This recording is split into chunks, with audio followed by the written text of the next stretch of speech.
Pemirsa, adanya rencana revitalisasi Pasar 16 Ilir yang dilakukan oleh pemerintah Kota Palembang membuat sekeliling pasar dipagari seng. Hal ini sangat berdampak ke para pedagang, terutama pedagang di bagian dalam gedung pasar.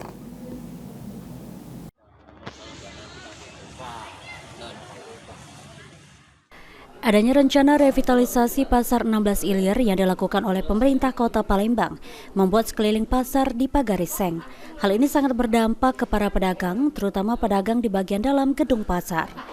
John, salah satu pedagang, mengaku kecewa dengan hasil rapat bersama pihak terkait karena dinilai tidak memuaskan. Dengan adanya pagar berdampak pada pendapatan pedagang yang menjadi turun drastis. Saya sebagai pedagang ya di Pasar 16, memang dengan pertemuan rapat kemarin sangat kecewa kan, dengan hasil rapat itu tidak memuaskan.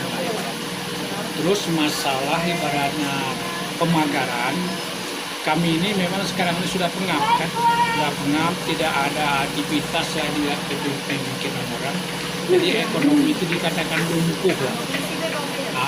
Jadi kalau pendapatan itu sangat gratis, menurun sekali. Ian, pedagang lainnya mengatakan, revitalisasi itu untuk menghidupkan suasana yang sedang mati, bukan malah mematikan para pedagang yang ada. Kondisi pasar yang dipagar seng membuat omset pedagang menjadi turun drastis. Para pedagang meminta pemagaran ini untuk segera dibuka.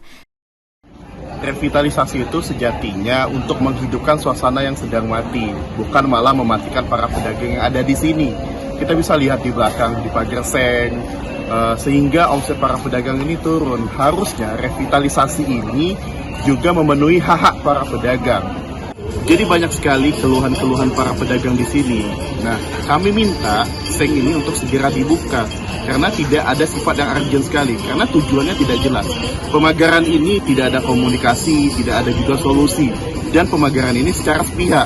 Harapannya untuk pemerintah kota, PD Pasar maupun PT terkait pengelola pasar ini harus dipakai lagi hati nuraninya, karena ada ribuan pedagang yang menggantungkan hidupnya di Pasar 16 Ilir ini.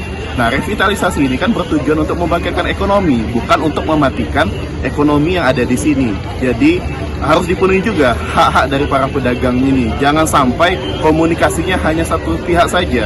Ini harus didiskusikan, disosialisasikan, dan dikomunikasikan hingga menemukan win-win solution. Berdasarkan pantauan tim PAL TV, kondisi di dalam Pasar 16 Ilir cukup sepi karena rencana